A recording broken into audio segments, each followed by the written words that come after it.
So we're in the middle of talking about the Yetzer Hara and the Yetzer Tov, the evil inclination and the good inclination.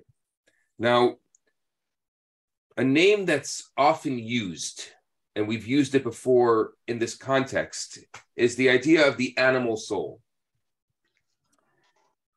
The animal, in that it acts, or better yet, the animal reacts instinctively,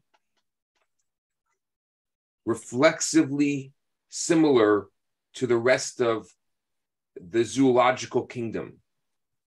What this animal soul seeks is survival.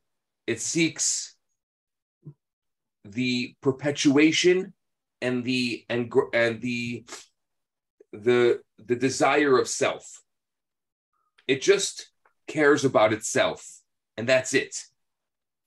It's the innate impulse for selfishness. And ultimately, because of that selfishness, it ensures the survival of the species, so to speak. So this impulse is similar to what today is known as the id, going back to Freud. The self-serving, immoral, and ethically impartial instinct, the id. So it's often looked at negatively, but it cannot be looked at negatively because it has a purpose. It has a purpose of survival and protection. It just hopefully shouldn't be the primary purpose, because that would be sad. So the ultimate challenge is the harnessing and the piloting of this neutral, and I'm going to specify this neutral inclination in the correct direction. Ensuring that the ego is on a road to greater spiritual awareness and not the opposite. So when this doesn't occur, when we focus on the animal soul or we focus on the ego, the laws of inertia are going to dictate that uncontrolled selfishness inevitably leads to a vice or maybe even evil itself. So here's the problem, that the Yetzer Hara or the animal soul, let's not talk about the Yetzer Hara for a second, but the animal soul, it's selfish. It itself is not evil. It's not evil itself, but it could lead to evil. The ego and anyone else in its immediate vicinity can survive simultaneously. But the moment the ego feels threatened, whether that being threatened is real or imaginary, it's going to attack.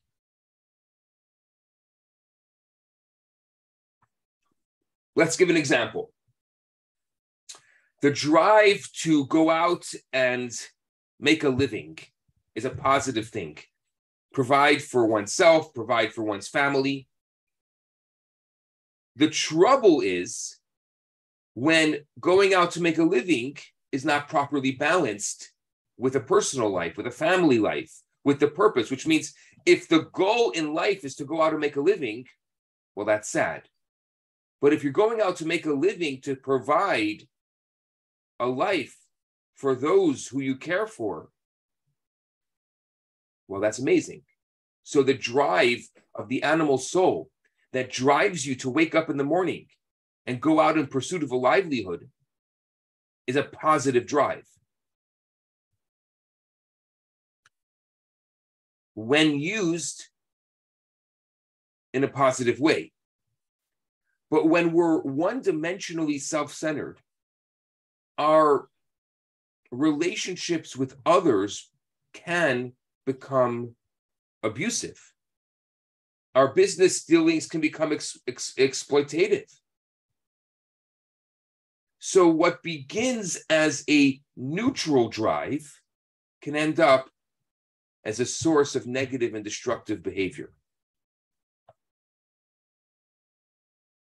So as we exaggerate these immoral inclinations, these immoral passions and necessities for survival, we have to be so careful that they don't turn into evil. So in this framework, the Yetzer Hara, the evil inclination, does not imply evil inclination because it's not intrinsic within its nature to gravitate towards negativity. It's an inclination that could easily transform. But if it's left to its own devices, if it's left unchecked, it could become a dehumanizing force. It's interesting. Let's take the example of chesed. What do we say that chesed was? We said chesed was loving kindness without an end. And that gvura is the end of loving kindness. So every time you say yes, that's chesed. But you've never said yes unless you said no once. So gvura is the first time you say no, or every time you say no. So same thing here. The same way that loving kindness left unchecked will have no end, the same way the ego left unchecked will have no end, and it'll turn into something that is futile. But left checked, focused, it could really do something amazing. It could change the world. That drive, that passion. Just imagine me here speaking without my ego. It would sound very monotone, and probably you would be sleeping. So we can use it. It's a tool that's in our arsenal, and an amazing tool, a powerful tool. So I don't think we should throw out the baby with the bathwater. We shouldn't start calling it evil yet. It's selfish.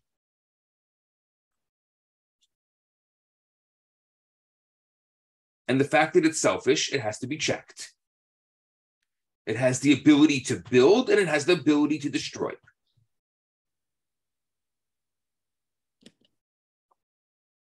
If we're going to use it to make our decisions in life, we're going to be in trouble. But if we're going to use it to act on the decisions that we make, it's incredible. If we're going to use it to decide what's right and wrong, well, it's not going to get us anywhere far, because its goal is survival. Its goal is selfish. But if we're going to use it to enhance the choices that our mind has made, it is the most powerful tool in our arsenal.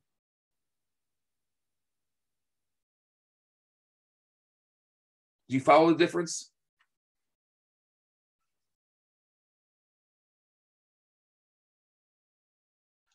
It sounds like a machine in a way. It's very powerful, but it's one-dimensional in its what it does and where it goes.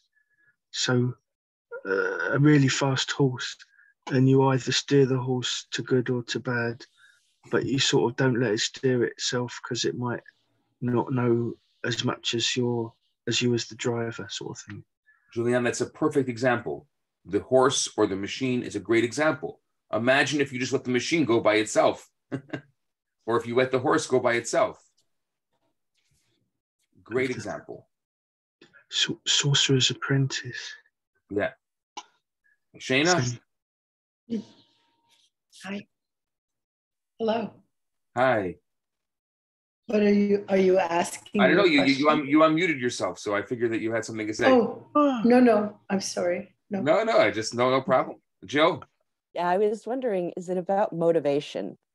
Because, I mean, I think of you teaching, I feel like your motivation is to share with us, to share your knowledge with us, as opposed to coming here and maybe it being like Alessandra is saying, just like, let me just hear myself talk.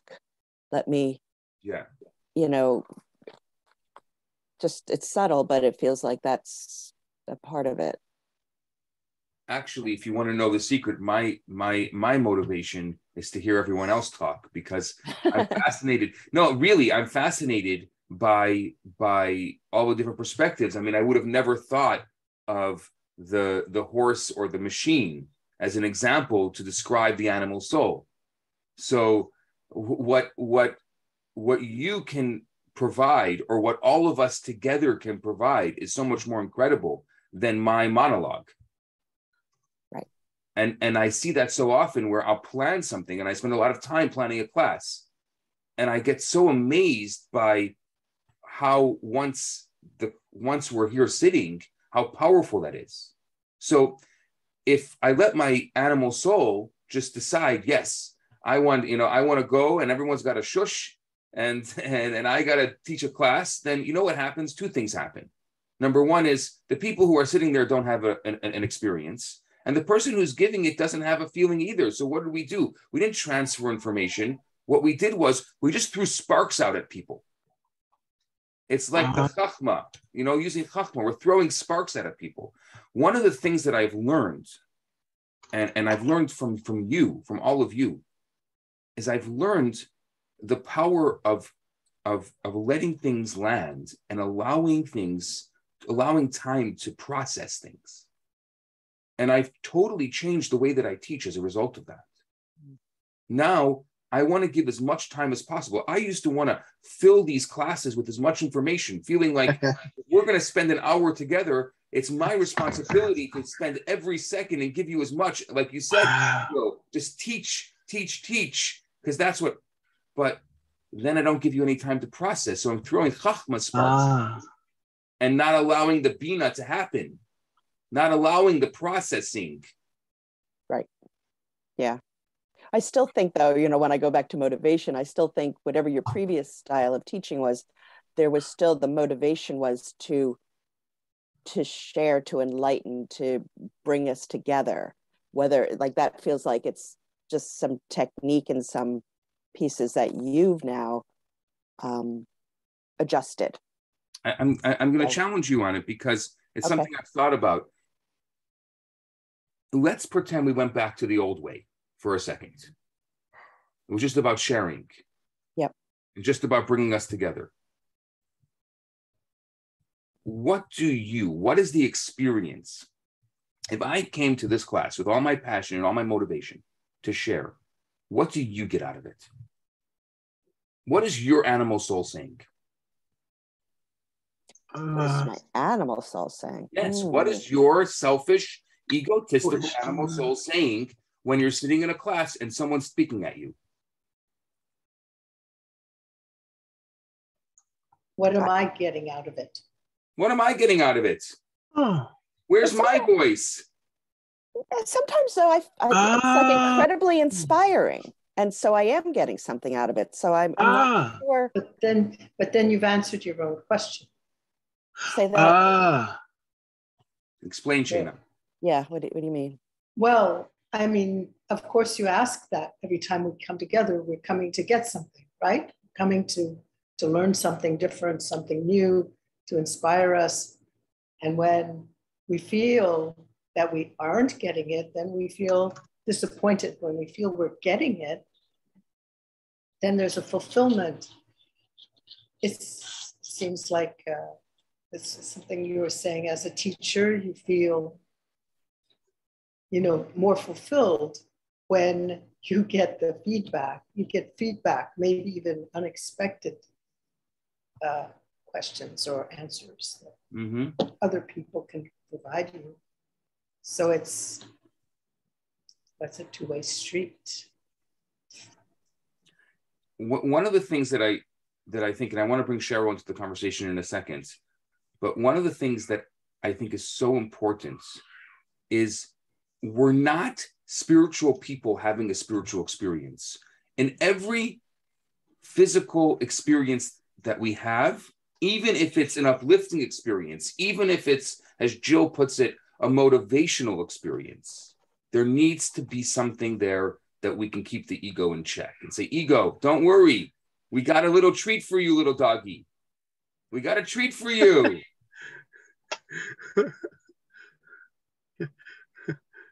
That's a very important element of it. If we don't feed the ego, we're not, then the ego is going to say, what about me? What about me? And the ego is just going to have this desire to get in and do something. That's what's happening in the classroom when the kid is acting up.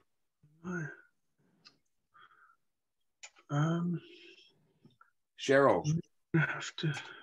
I was going to respond to the question that you asked Jill, actually, about what do you get when I talk for the full hour? What do you get out of it?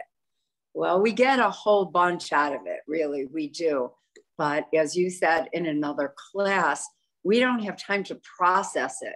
So all of those questions and all of those things that we may have been like force-fed, but we chose to be there, that was still our choice to be there and listen.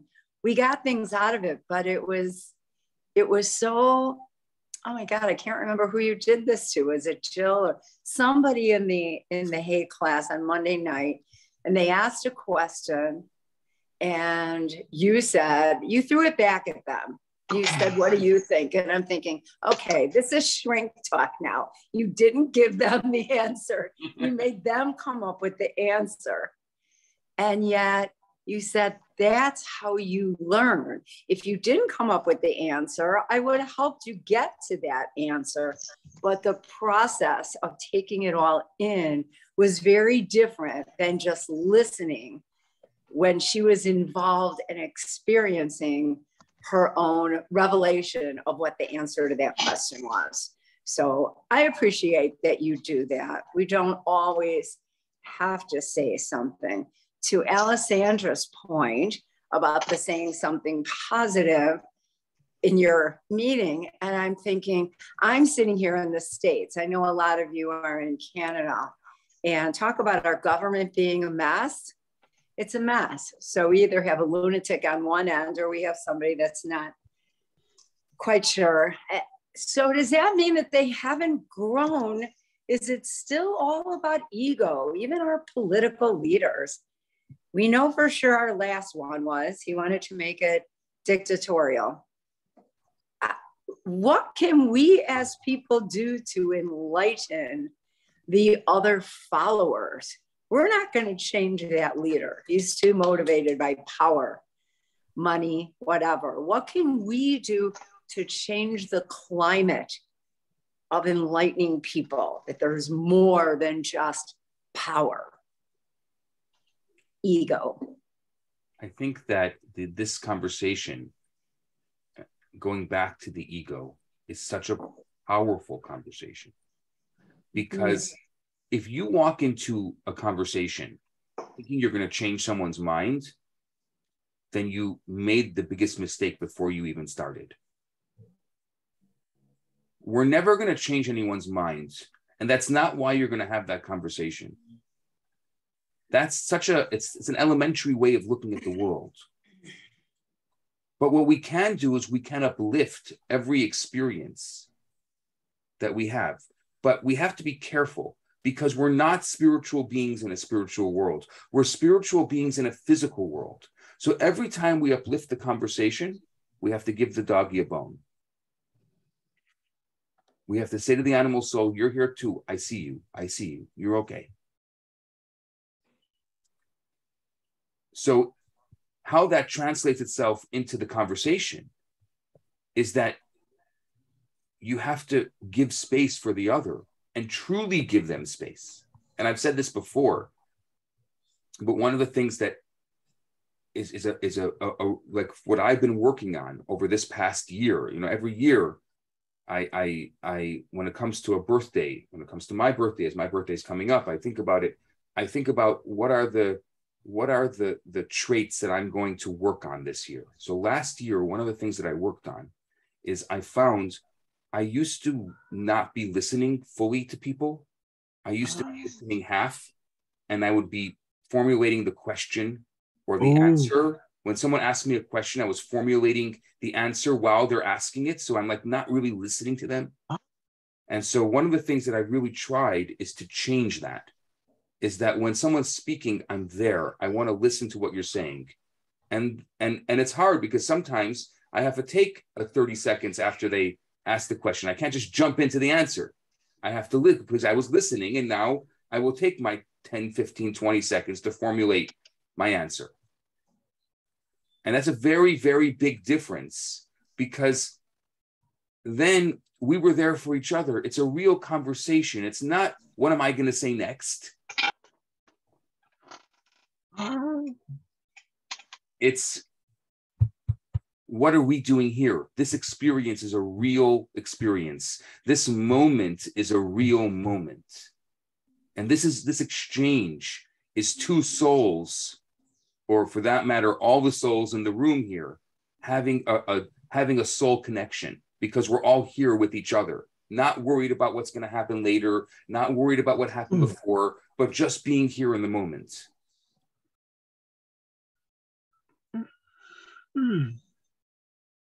Julian, I know you're waiting. Yes, thank you. Appreciate that, because I've got quite a few, so I'm finding I'm getting a bit overwhelmed. But so thank you. So one of them is I forgot to qualify with the horses, that some people say the horses can see auras and people's feelings through these auras. So although I picked that example, there is still a concept that the horses might still know something we don't, even though we know something they don't. But just a different sphere. So I should have said that to qualify, but other animals maybe don't have that qualification. Did I interrupt something you were going to say? And then that brings me on to the previous qualification, which is, I don't know what you thought about the thing I typed when you were saying about the Gevura and the Chesed, and the limit of the Chesed is the Gevura. And so I said, in other words, each opposite quality qualifies the other.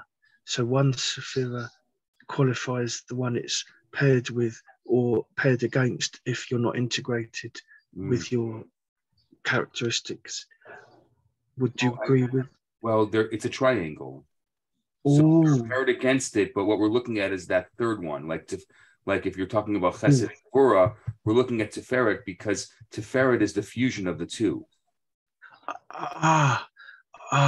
But you would agree that each pair qualifies the opposite. Yes, but that's not the end goal. The end goal would be Tiferet. So the healthy integration. The healthy integration, exactly. It's really about the healthy integration.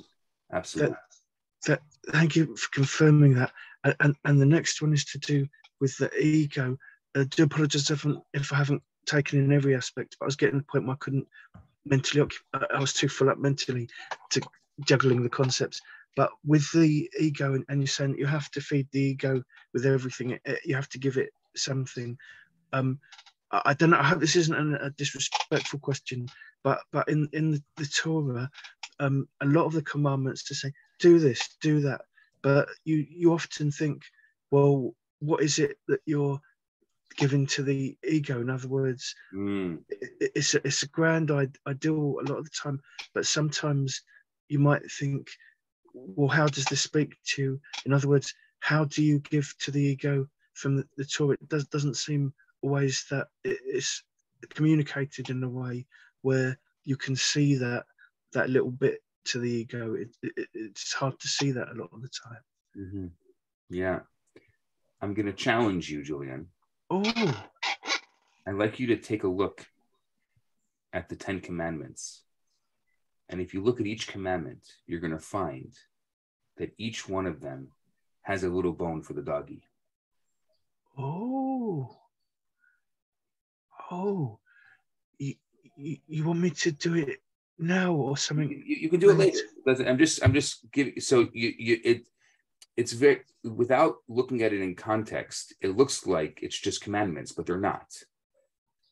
There is that balance in each one of them. Sometimes there'll be a positive and negative component. Sometimes there'll be, I'm just going to throw out an example. Expand. Doctor, please expand. honor your parents and you live a long life. There's a little bone for the doggy. And, I am Hashem, your God, that took you out of Egypt. Remember, that selfish person that wanted to go out of Egypt? You were slaves from the house of bondage. Don't forget about that. Or have no other gods, because I'm a jealous God, but I give for those who hate me over 4 generations, for those who love me thousands of generations. Each and every one of them has a little bone for the doggy. Wow. Thank you for clarifying that.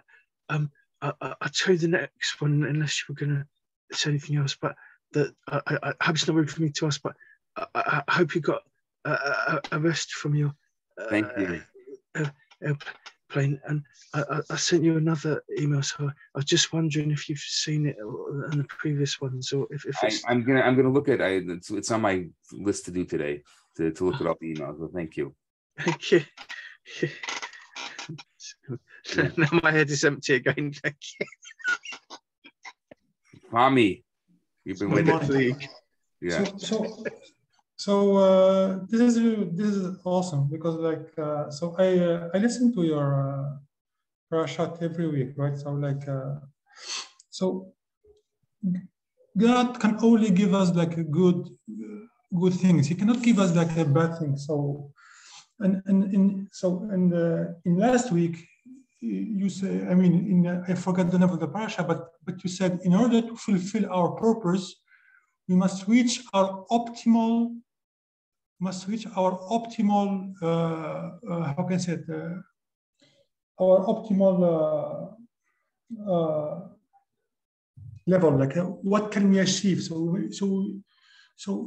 like a machine, you must use it at its optimal configuration. So if there is no ego, how can we motivate ourselves to become better, right? So it's exactly what you said. So God, he's like a good father. He gives you everything in perfect proportions.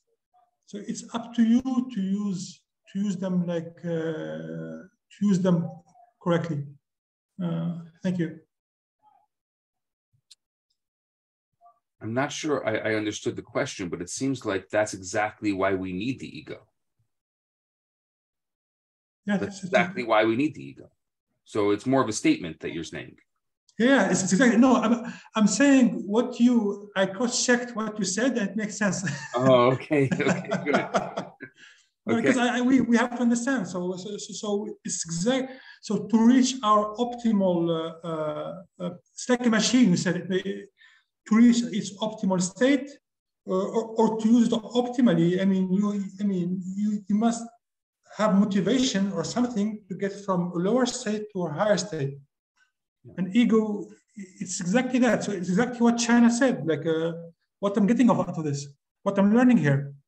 Yeah, thank you. And thank you for specifying that, because it's so important to remember and to constantly remember that we cannot use our ego to make our choices. But once the choice has been made with our mind, we need our ego to act on the choice that we made.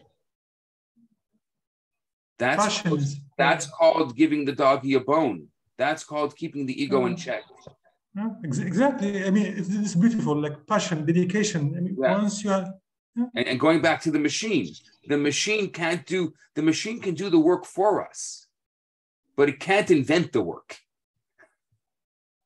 It still needs to be programmed. It still needs to be configured.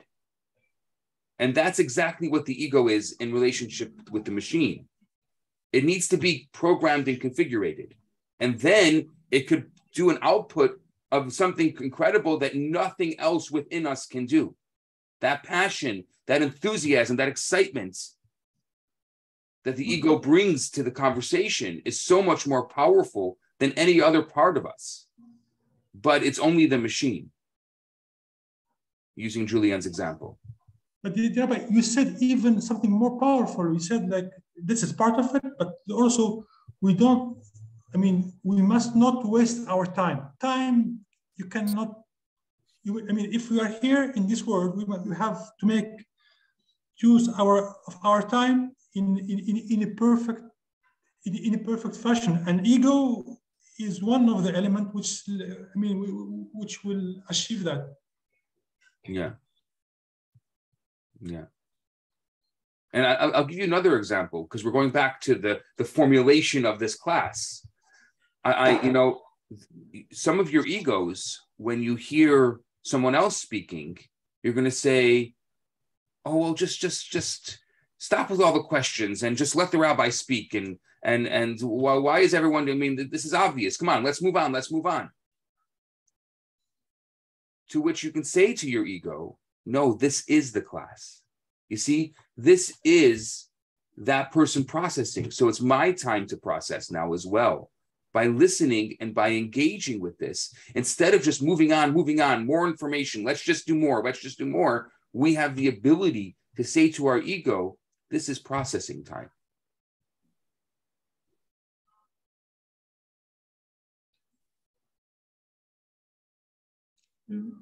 Jill, yes.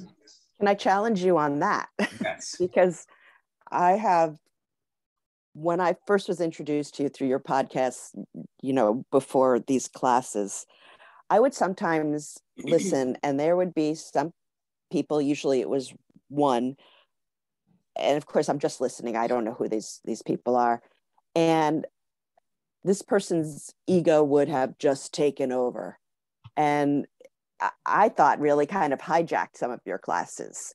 And so while I get this, and I've not seen that here in our classes, well, all of us can go on at some point, when do you, as the leader, the teacher, like, when do you then kind of intercept? Because like, oh, this has gone off. This isn't just a person processing or acquiring, or I don't know if you know what I'm saying, because Absolutely.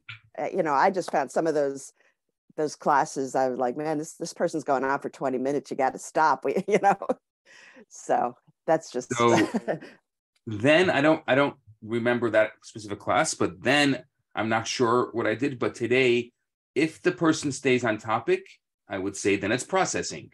If the person is going on their own tangent and deciding, like you said, to hijack the class, well, there is a limit, right? There is a gevura element here. You can't always just have chesed. There needs to be gevura as well, to say, okay, that was good. And I've done that before in our classes, saying, okay, I'm going to write this down. This is something that we can discuss at a different time, or let's save this for after the class is over and we can stay on and discuss that. Okay. Thank you. I love the chesed and gevura idea around it, because, that's relevant. But it's funny how, and I could totally see how somebody can listen to that and it's their ego saying the hijack. Or imagine if you re-listen to that podcast and you listen to it with compassion for the other person. It's true that you came to that podcast to listen to me, but imagine if you can listen to that person and say, does this person have something interesting to say? And I have done that, and there have been many people when I've listened that they absolutely do, and then there's been some that and we all go there, and we all get kind of caught in our little ego role. I'm not like disparaging the person. I'm just saying that's, I'm doing it now in a sense. I'm just I'm just trying to balance it. Yeah, and or you can say, this is what the ego looks like in real life. Here's a practical example of what happens when the ego takes over and makes choices. Yeah, I think it is like the ego and like the wasting the time and the, no, I didn't get anything out of that, tangent that person went on, but who knows? Right. Maybe, okay. Maybe you get out of it compassion for someone else, because who knows what they're going through. Thank you. That was something. Yeah. Maybe that was something they needed that day, and it really uplifted them, and you were able to be part of that moment. Thank you. That's great. That's great. Yeah. Cheryl. I know exactly what you're saying, Jill, because I too started with the podcast, and those podcasts were longer. They were like an hour and a half or so. And I too felt like somebody hijacked it. And this isn't that kind of a forum, but the difference that you're giving us to share and express our feelings or process, however you want to call that, is only because you chose to give us unlimited time in this class by extending it forever. Otherwise, you too would have to get your whatever agenda you wanted to share with us so that we could take away and put into practical life. You too would be feeding us more, but now we are feeding off of each other. So I love it. And maybe that is the future of education. Maybe that's don't have an agenda. Don't walk in with an agenda. We have a topic, and as long as we can have a discussion that stays on topic, it allows us all to process it together. Because at the end of the day, and I'm so curious as to what the takeaways are today, and I'm giving you a little heads up, all of you, so you can think about what your nugget is.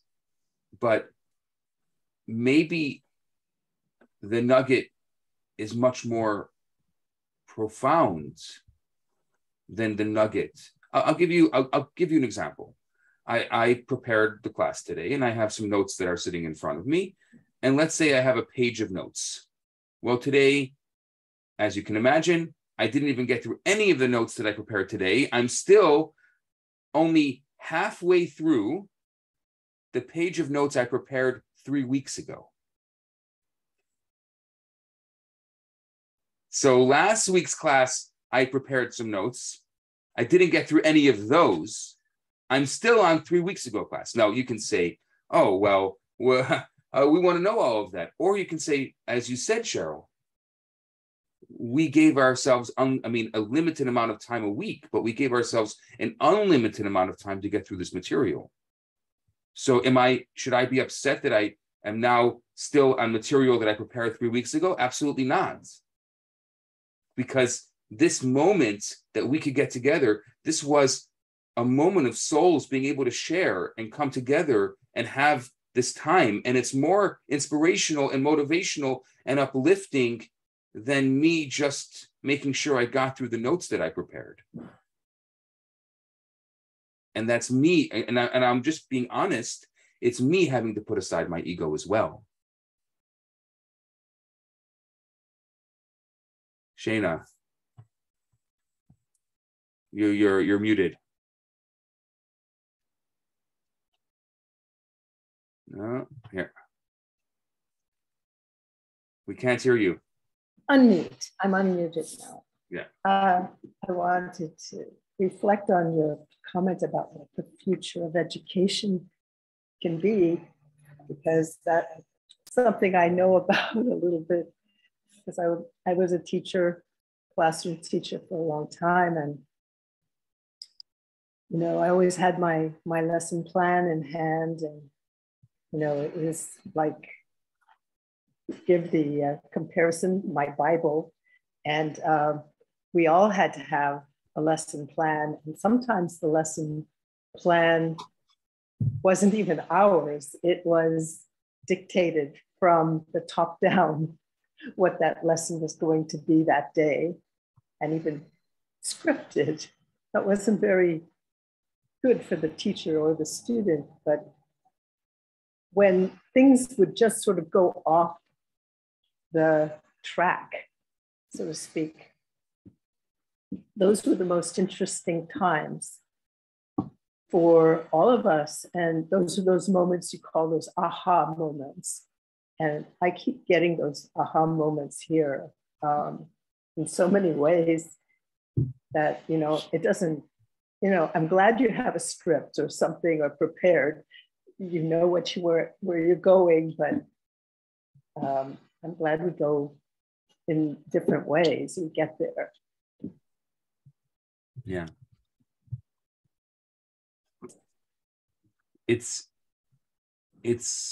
I understand the lesson plan, and I understand the teacher in the lesson plan. I understand all of those elements. But at the end of the day, the process of teaching, think about all the greatest teachers you've had in your life. You probably don't even remember what they told you. But you remember who they were. Yeah. Remember how they acted. Because true education is not the conveying of a message. It's modeling the proper behavior. In Hebrew, we call it chinuch. It's dedication. We don't call it education in Hebrew. We call it chinuch, which does not translate as dedication, as education. It translates as dedication. It's who we are. That's very interesting. I didn't know what chinuch actually meant. I assumed it meant the education because that's how it's used. Right. Well, education is a Greek word. It comes from the word edukara, which is the conveying of a message. So we dedicate ourselves to our children. Yes, and your children, and you know from your children, they're never going to learn from what you say. They're only going to learn from what you do. And it makes sense because we live in a world of action.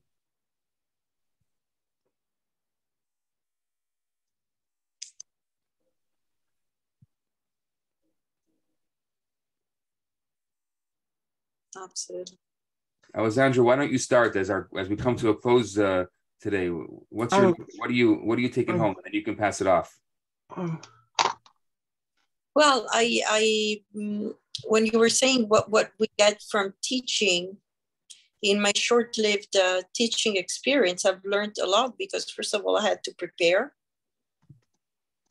for teaching something to anybody. I had to prepare myself. So even though I was teaching my profession, I realized there were many gaps in my knowledge while teaching it.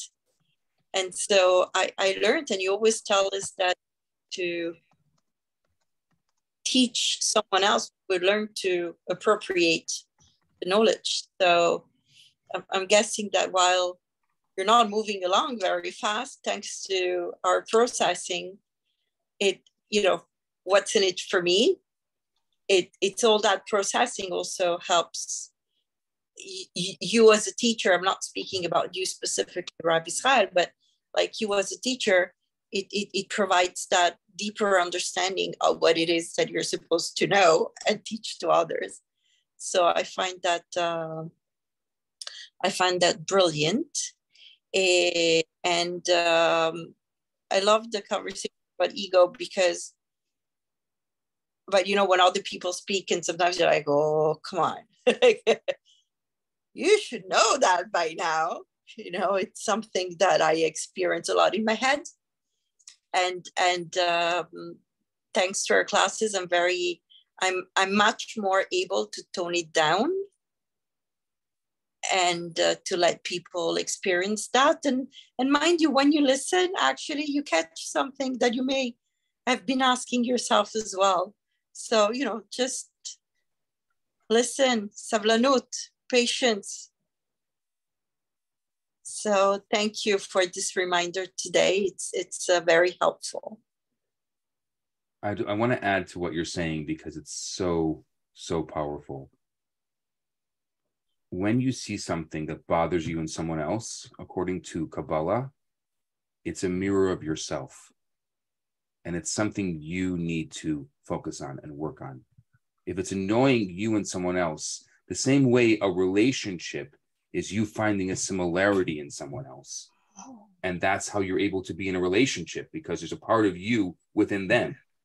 That's the same thing in the opposite. With an annoyance, there's a part of you that you have to work on that's within them.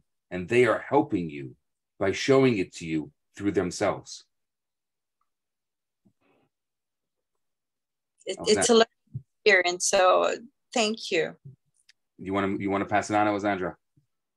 Jen. Thank you. I'm really scattered this morning. and it's hard to come up with one nugget. I really love the idea of honing and harnessing the ego and using it for good. I know that's something that's come up in our classes a lot. And the more I think about it, the more I see how pervasive that idea is and how it applies in so many different situations. And I just wanted to mention that, Cheryl, I deeply related to what you said about what's going on. I'm in California, I'm in the States, and that's all I'll say about that. Thank you so much. So I'll pass to Cheryl. Thanks, Jen. I'm kind of like you and all scattered and still kind of rubbing my eyes because it's not really my hour to think and absorb that much. But something that you said and that Julian said, I was not aware of. You were talking about chesed and gevura, and then you said there was another word. It was a tiferet, and that was the joining of the two. And then I was thinking about the hate class. I don't know. I was thinking about the triangles in so many things. I wasn't aware of gevura. So is that the no? Is that where you stop after you say yes, yes, yes, and you're giving, giving, giving? And the tiferet is what? I need to know it so that I can clarify it in my head. So the top three of the sephirot, of the emotional sephirot, chesed is loving kindness. Gevura is the end of loving kindness, which is called severity, but it's really not severity because severity doesn't live on its own. It's just when loving kindness stops. And the fusion, the integration, the healthy integration of the two is called tiferet. I see. So when you're able, so the example that I always give with it is chesed is when you see somebody that's asking for money on the street, you give them everything in your wallet. Gevura is saying, no, that person's going to use it for drugs. I'm not giving them anything. I'm being nice to them by giving them nothing. And tiferet is, I understand chesed, you want to give everything. And I understand gevura, you want to give nothing because they're going to use it for drugs. Here's a sandwich. Okay. So that's the healthy integration. So you made chesed happy and you made gevura happy. I need to ask another question rather than give a nugget because it's on the same subject. So my husband used to say, you never say no. You always say yes. Somebody asks you to be on this committee, join that committee, head this committee, do, whatever. And I was I don't know what the word is, afraid. I didn't want to say no. I didn't want people not to like me. I wanted to be a part of the process. But no is a really important word. It really is for your own sanity and whatever, to give yourself time. Does that come into gevura? That is gevura. That is gevura. Not come into. That is it. I have the same problem as you. Exactly the same problem. I can't say no to anyone. But as the years go on, I realize that I only have 29 hours of a day. I am still, and gevura is the ability to say yes to the right things. Okay, I agree. And I'm a big talker because I can't do it still, but. Me neither. I'm going to pass it to Fami. Fami, you keep going in and out. Are you okay? Oh, yeah, I'm so happy. I'm listening to the rabbi. It's because it's exactly what's happened with the sandwich. It's exactly how I solve the issues. Fami, sorry. Your last sentence, Rabbi, was gevura is the ability to say yes to the right things. Yes. Sorry, Fami, for cutting you off. I just wanted to make sure I heard that. Yes, correct. But I just want to be. I want to be honest. I said it, but I can't do it. Fair enough. So I want to go. I like linking things together. So I think we get better. So to last week you said, thereby that to reach, I used the proper word, optimal potential. The potential is we have to make use our time properly, and ego is part of it. It must be part of it. So this week parasha on YouTube is like how we can enlighten people, and you use the example of the candle and the fuse, and so maybe I will make a comment for Cheryl here. What happens if some people don't have a fuse, or what happens if they don't want? I mean, they hide their apart or something, So Rabbi Sachs give the answer to that. Basically, we have friends, and you can have enemies. So just don't deal with them, and try to focus on the people that, that are receptive to your message. So, and the ego here will be no. I mean, I have the truth, and you should listen to me. We should not act like that, because God is one. We are many.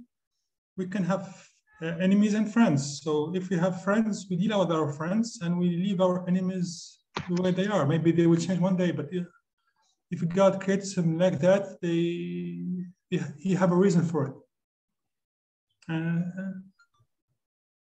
And please don't stop by like the weekly podcast. Thank you.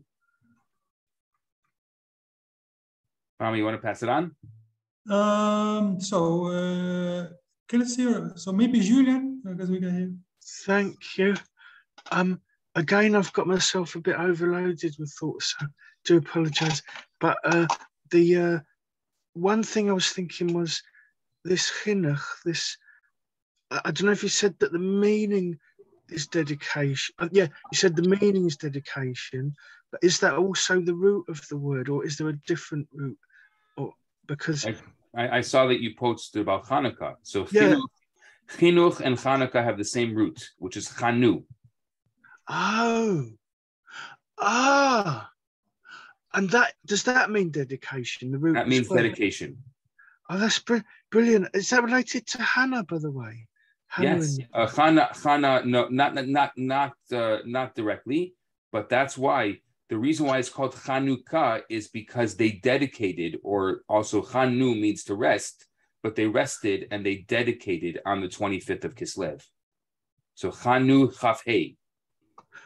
Oh, so it's to rest and to dedicate, a double meaning. Yeah, which is very common, and it's very common in the Hebrew language. Oh my, that's a topic in itself, how it would be like that. But it's weird because it's got this same quality we were talking about, of having these two opposites, because to rest in a way is an opposite to dedicate, because that's a lot of work and effort, but to rest is the opposite of effort. And so maybe the Hebrew roots are like the Sephirot, like pairs of opposites, and exile and redemption, same word. So it's just really weird. Isn't the entire, sorry to interrupt you, but isn't the entire world made up of opposites? Isn't that the beauty of our world? That's what it is. If you look at the world, it's made up of opposites. Oh, yeah. But you would have thought the opposites wouldn't be together, let alone in the same root. Right. So that's what's so weird. But I suppose that relates to the concept that everything in the universe contains its opposites. Isn't that the basis of physics? Oh, I didn't know. I hadn't heard that. I don't know. I'm not a science major, but oh, good if it is. Just a thought. Oh, thank you for imparting that. It's a new direction to ponder. So appreciate that. The other thought was, I don't. If it might have been this thing about the ego and the angels, that the ego carries out our command. Well, if we give it a command, and the angels carry out God's command. I don't know if the angels go wild if God doesn't command them. I don't know if that happens. I suppose if people summon angels and they don't give it a command, they might go wild. Well, the angels are the machines. They don't have a choice. Yes. So you could say that the ego and the angels are similar. They both will do what they're told. There's only one major difference, is that the ego is within us. So it has the choice to be able to make the decision because we have the choice. So the angel could never make its own choice, but the ego can. Wow. Thank you for clarifying that. I don't know if you're interested, but a side tangent is the film The Matrix, or the trilogy The Matrix, and associated mythologies to their various works. They have this same concept of kind of, I don't know if exactly angels, but automatic machines without choice. And some people, I believe Asia Torah in Israel, Jerusalem, like the Matrix film for that reason. So they interpret it as a sort of angels or spiritually. But the thing overall, this was what I was trying to remember, so sorry that there's so many thoughts at the same time. The thing overall that I'm thinking about, apart from what you've just told me about physics, which I have to try and think about, and the opposites, but the thing overall that I'm thinking about is this thing about what you said about the educate, or to redefine education not as communication of knowledge in a Greek definition sense, but to redefine it as a dedication and perhaps a setting, a way of being, or a mentor saying to be like them or to inspire, to copy that aspect of the person, and for that to be the future, and it to be a two-way communication and teaching and not a one-way communication and teaching. And that also led me, I hope I'm not going too fast, but that also led me to the concept that it boils down to what type of people and what type of characters we are, because the person that is able to do a two-way communication, both imparting and receiving at the same time, is a very good communicator, and that is one of the qualities of a teacher. But if you take another type of person, maybe for argument's sake I call it the professor is better, could be better at giving one-way communication, because like you're saying, the other style to emanate as much information as possible, and like it's all packed in, get it out there, and then it's communicated. But that's the one-way form. And also in a way this parallels God, because we have all these emanations coming from God, and that's the one way. But then because we're in a relationship with God, that what we do, what we give back, that's the two-way. So it's given me all these other thoughts that this thing about how can we make things two-way, and how can we teach two-way. But not everyone is a teacher, not everyone is a communicator. So I don't know if everyone can do this, but maybe we've all got elements of it. Maybe we can to a little bit. Maybe we can in some ways find a way to do a two-way, if it's not your natural way of being, if it's not natural to your character. I don't know if that sounds right, if we're all supposed to pull up our bootstraps to be two-way teachers, or if we're only required just to do it a bit. The Rebbe told us that if you know Aleph, you can teach Aleph. That every person is a teacher of whatever they know. Ah, wow. So everyone does their bit, but we're not expected to be perfect, I suppose. Yeah. Good. Thank you for clarifying that all. I hope it wasn't too long, but the trouble was I had so many thoughts. I couldn't, it's good, I thank God that I had so many, but I couldn't, I had to put them out there because I couldn't explain any other way. You wanna pass it on? Yeah. Oh, yes. Yeah, sorry. Yeah. Got to work out. I've never actually looked at how many participants we've got today because it's not been on the gallery view. Let me just see. Just go work out who hasn't spoke. You might already know, but I'm not sure. Has Alessandra spoke? Yes. I'm not sure. Yes, Alessandra. I think we just have Jill and we have Kelsey. Oh, I really don't know who to pick. There's also someone called Mary. So I don't know. Maurice just came on for the next class. Oh, I'm sorry. Yeah. Oh, I honestly don't know who to pick because I've seen Jill before, and maybe Kelsey occasionally, but I don't like only picking one when there's only two. So maybe I'll do it by the letter of the alphabet. So J precedes K. I hope Kelsey doesn't take any offence. Sorry, I picked Jill for that reason. Thank you, Julian. I'm going to speak for Kelsey. I'm sure she took no offense. Anyhow, You thought I had my nugget, and then all the people speaking, I'm not sure I do, but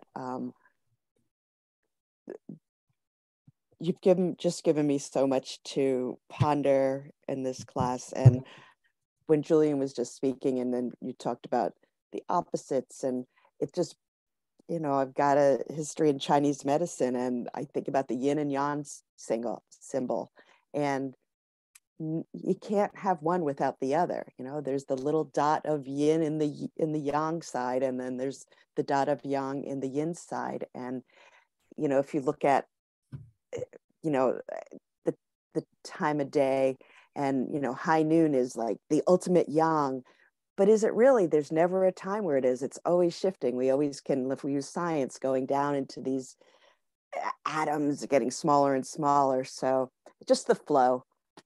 This was a wonderful class, and just given me a lot to think about. And I hope, what you said about education, it's, from your lips to the Board of Educations, they can all do this. So thank Amen. you. Yeah. I'll pass it to Kelsey.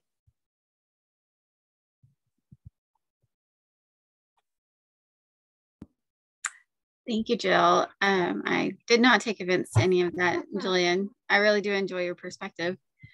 I think today I needed to be reminded that I'm never going to change anyone's mind, and just to uplift the conversation. And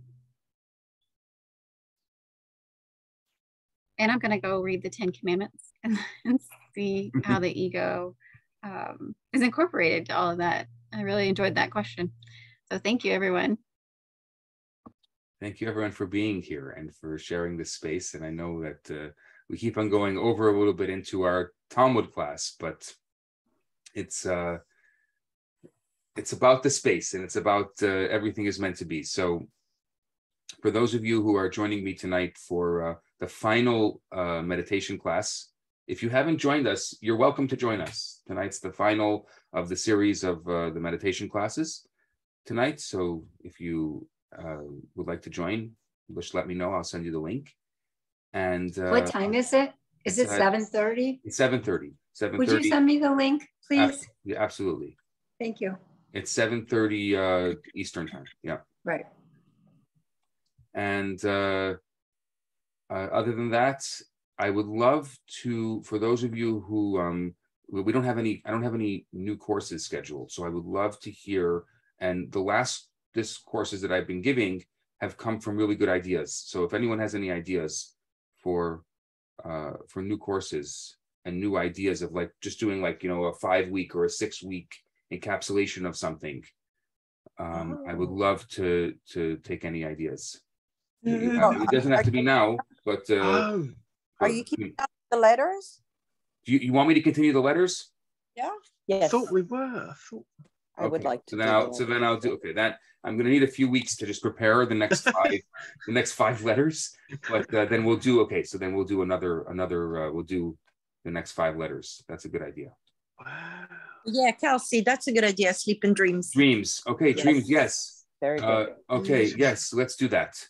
But the Jewish prophets, like I would love if you can expand on more on Joseph's story.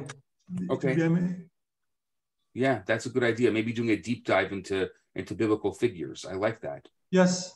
Doing like a 6-week on a particular biblical figure like Joseph. I don't know if I can do it in 6 weeks. Or some of the women. Or some of the women. We know that was your favorite, right? Joseph was your favorite. One of the things that I've really enjoyed is my wife Sarah just finished her first bat mitzvah year bat mitzvah group, where she did with a group of actually Alexandra's daughter was part of it, a group of 11 and 12-year-olds, and they went through each week they did one biblical female character and one modern Jewish female character, and talking about them and their connection and Alexandra. Oh, wow. So I had a lot of fun helping my wife prepare some of those female characters as well. So yes, I like that. A great party woman. What? Yeah, but maybe it would be a good idea to translate what you are saying in Arabic and put it like it's a project, Okay, yeah. Especially, I love. Absolutely. I mean, I'm just going to learn Arabic just like that. It's the fair time. Joseph is an amazing story for everyone.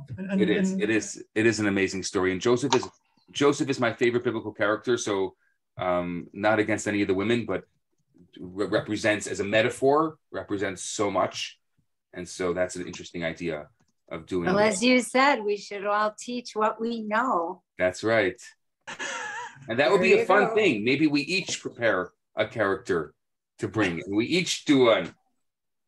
Cheryl, that's you talking now. That's it. No, I love that. I love that. No. All right, have a good day, everybody. Have a good day. Yeah. Have a good day. See you later. Bye. Thank you. Bye. Okay, let's go on to Talmud. I was